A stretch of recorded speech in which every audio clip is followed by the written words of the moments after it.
Calon Wakil Presiden Mahfud MD menanggapi usulan hak angket terhadap Mahkamah Konstitusi yang diusulkan oleh anggota DPR dari fraksi PDIP. Mahfud menyebut hak dapat digunakan untuk pemerintah, tetapi ia menyerahkan keputusan di DPR.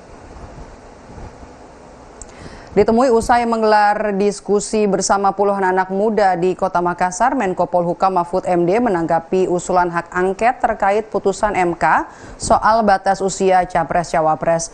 Bacawa Pres Mahfud menyebut menghormati usulan anggota DPR Masinton Pasaribu dari fraksi PDI Perjuangan yang mengusulkan hak angket. Mahfud menegaskan tidak akan ikut campur soal usulan hak angket ini dan menyerahkan keputusan sepenuhnya di DPR. Ya terserah DPR lah, saya kan tidak boleh mengomentari apa yang mau dilakukan oleh DPR. Silakan aja. Tapi apakah putusan MK itu bisa diangket? Sepengetahuan Bang. Kalau menurut aturan angket itu untuk pemerintah. Tapi silakan aja, kan DPR nanti bisa improvisasi tentang siapa yang akan diangket. Kita tidak boleh ikut campur.